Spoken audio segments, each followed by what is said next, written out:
आत्मनमन दोस्तों सभी को। आज का नमस्कार। और हम लोग आज के टॉपिक पे बात करने से पहले हम चाहते हैं कि 1 मिनट के लिए जो इस बुक की राइटर हैं और जो बुक है और हम सब लोग और जो आज के टॉपिक है, मुझे मालूम है कि आप सबको पता है, कोई सस्पेंस नहीं, आज के टॉपिक का नाम सबको पता है। तो उन सब से जुड़ने के लिए हम क्या करते हैं, 1 मिनट का ध्यान करेंगे। 1 मिनट का ध्यान, आंखें बंद करेंगे कोमलता से और एक ग्रेटिट्यूड के भाव में रहेंगे। मैं ग्रेटिट्यूड करती हूँ डिविनिटी के मंच को कि मुझे ये मौका मिला है कि इस टॉपिक पे या इस मास्टर्स को कहने के लिए, उनके मन की बात को आपके सामने लाने के लिए। अरुणा मैम को करती हूँ कि जिन्होंने इस सुंदर से उनके मैसेज को हमारे सामने लेके आए हैं और उस बुक को कि जिसके थ्रू हम सबके सामने आया हुआ है। तो ग्रेटिट्यूड हम सब का भी, जो हम सब सुनने को बैठे हैं। जैसे एक होता है कि जब हम कहीं सफर करते हैं, ये 40 मास्टर्स का जो हम सफर कर रहे हैं, तो होता क्या है कि जब हम कहीं सफर करने चाहते हैं, मान लीजिए हम जहाज से जा रहे हैं, पानी के जहाज से जा रहे हैं, तो क्रू मेंबर्स होते हैं। तो हमारी जो ये डिविनिटी की टीम एक जहाज है और जो जिसके सारे जो क्रू मेंबर्स हैं, तो उस सबको भी मेरा बहुत बहुत ग्रेटिट्यूड। बिना उसके ये सफर आगे नहीं बढ़ता। तो सबका थैंक यू करते हुए, जहाज के कप्तान का थैंक यू, सबका थैंक यू। और इससे पहले हम स्वयं का भी थैंक यू करेंगे और अपने आप से एक संकल्प लीजिए कि हम तैयार हैं इस आज के मास्टर्स को सुनने के लिए, और जो उनके जीवन की मैसेज है, जो उनके लेसन है, वो हम लेने के लिए पूरी तरह तैयार हैं। तो थोड़ी देर के लिए हम ग्रेटिट्यूड में रहेंगे, मौन, बिल्कुल साइलेंस, और खाली कर दें अपने आप को।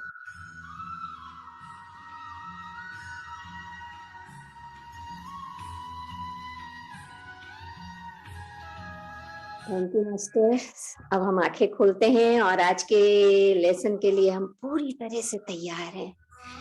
और जो हम सब जानते हैं कि आज के मास्टर्स कौन हैं, तो हम उसको लेने के लिए जब हम तैयार हो गए, एक संकल्प लिया, आज की शिक्षा लेने के लिए हम तैयार हैं, तो बस मुस्कुराते हुए हम लेते हैं।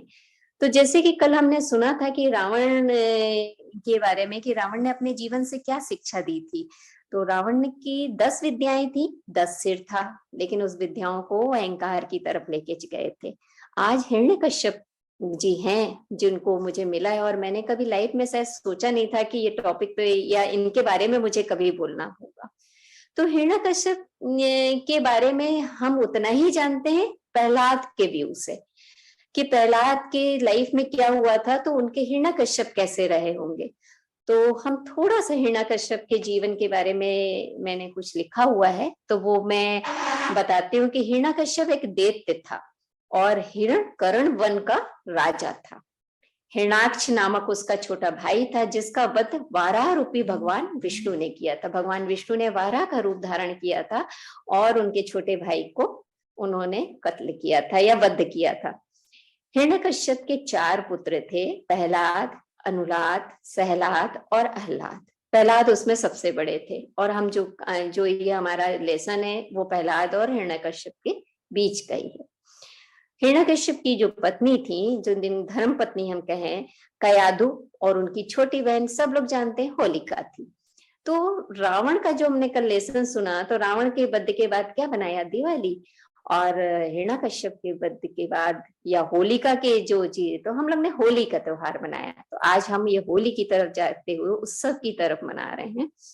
सतयुग के अंत में इनके माता पिता कौन थे, हिरण्यकश्यप। सतयुग का जब अंत हो रहा था, तो महर्षि कश्यप और उनकी धर्मपत्नी अदिति के 2 पुत्र हुए थे, हिरण्यकश्यप और हिरणाक्ष। कठिन तपस्या से हिरण्यकश्यप ने यह वरदान प्राप्त किया था कि वो ना मनुष्य से और ना पशु से मरेंगे, ना दिन में मरेंगे, ना रात में मरेंगे, ना घर के अंदर, ना बाहर, ना किसी अस्त्र से, ना शस्त्र से मरेंगे। ये उन्होंने वरदान प्राप्त कर लिया था। तो दोस्तों, इतनी कहानी तो हम सब जानते हैं। और अब क्या है, हम हिरण्यकश्यप का व्यू जानते हैं कि हिरण्यकश्यप हमें क्या सिखाना चाह रहे हैं। हिरण्यकश्यप कहते हैं कि मैं शिव का बहुत बड़ा भक्त था, शिव, मुझे लगता था मेरे जीवन में, क्या पूरी दुनिया में शिव के बिना कुछ नहीं चल सकता, जो भी कुछ हो रहा है वो शिव ही कर रहे हैं। और वो चाहते थे पूरे राज्य में सब लोग उनको माने और शिव को माने। लेकिन ऐसे में उनका जो बेटा हुआ प्रहलाद, वो कुछ अलग ही डायरेक्शन में उनको सिखाने के लिए आया था। वो कहते थे कि नहीं, शिव के अलावा भी बहुत मास्टर्स हैं जो कि इस हमको सिखा सकते हैं, हमें आगे बढ़ा सकते हैं, आत्मोन्नति दे सकते हैं। मैं बिल्कुल भी मानने को तैयार नहीं था। और इस तरह करते करते प्रहलाद मेरा टास्क मास्टर बन गया। रोज मुझे नए टास्क देता था कुछ सिखाने के लिए। और मेरी चेतना के अंदर कहीं मालूम था मुझे प्रहलाद सही है, लेकिन मैं मानने को तैयार नहीं था। तो प्रहलाद को नारायण का रूप भी लोग मानते हैं। और प्रहलाद क्या था कि उसने अपना नाम ही नारायण रखा था। और उसको नारायण नारायण बोलते बोलते मुझे ऐसा लगने लगा, हिरण्यकश्यप को ऐसा लगने लगा कि प्रहलाद जो बोल रहा है बिल्कुल सही है।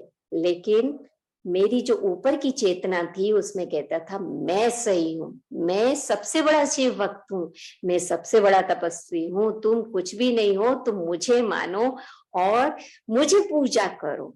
लेकिन वो ये बात बनती नहीं थी। तो पिता और पुत्र में आपस में तकरार या लड़ाई झगड़े शुरू हो गए।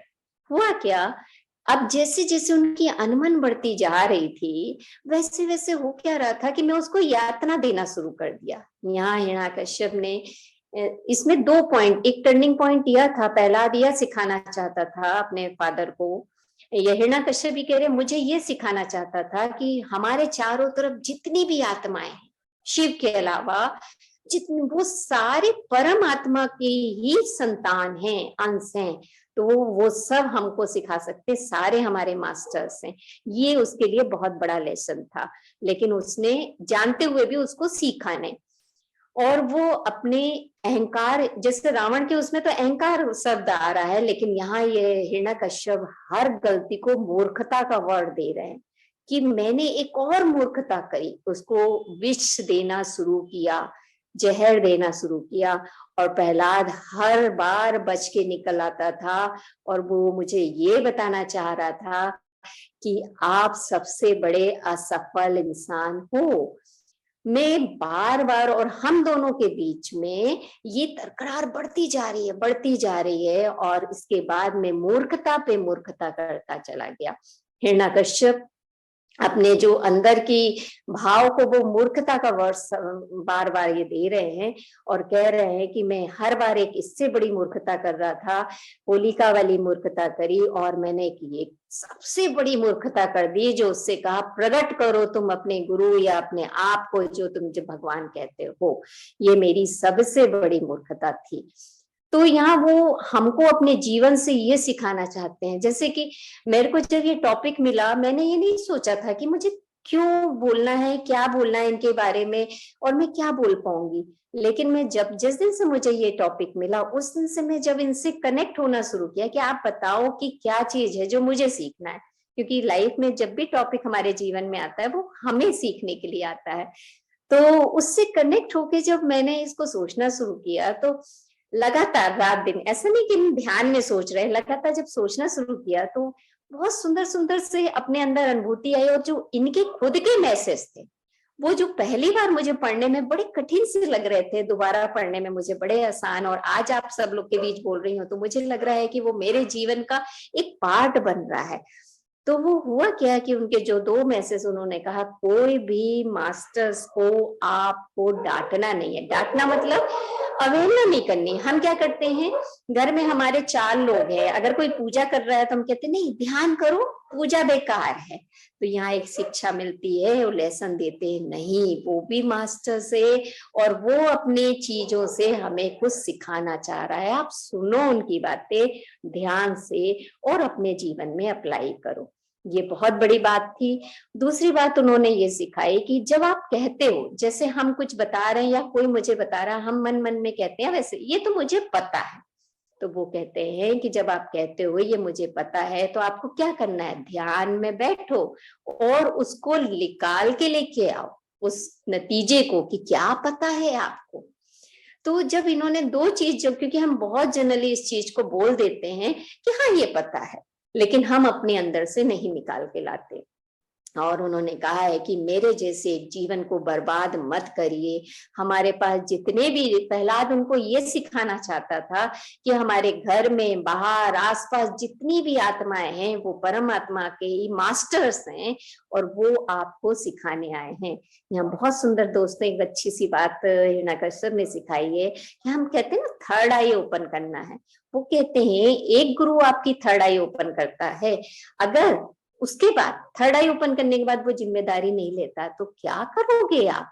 तो उन्होंने सिखाया कि अगर आप थर्ड आई ओपन गुरु नहीं है, जो हमारे चारों तरफ लोग हैं वो आपकी थर्ड आई ओपन करने के लिए आए हैं। वो जितने, चाहे वो रिश्ते में हो चाहे अगल बगल हो, और उनसे आपकी थर्ड आई ओपन होती है। तो कितना बढ़िया से मैसेज उन्होंने दिया है। और ये दो दो चीज बातें जो हम लोग को बताई उन्होंने कि हमें क्या जीवन में करना है और क्या नहीं करना है, अपने जीवन का उन्होंने लेसन दिया, जानते हुए भी चेतना की गहराई से। जब उन्होंने कहा कि आप ध्यान, जब मुझे पता वाली चेतना की गहराई से क्यों निकालना है, वो इसलिए निकालना है कि हम किसी को डांटे ना या किसी को छोटा ना समझें। इसलिए, और दूसरे जितने भी लोग हमारे रिश्ते में आ रहे हैं वो आपकी मदद करने के लिए ही आपके पास आ रहे हैं। Thank you masters. और आज की इसकी हमारे जो हमने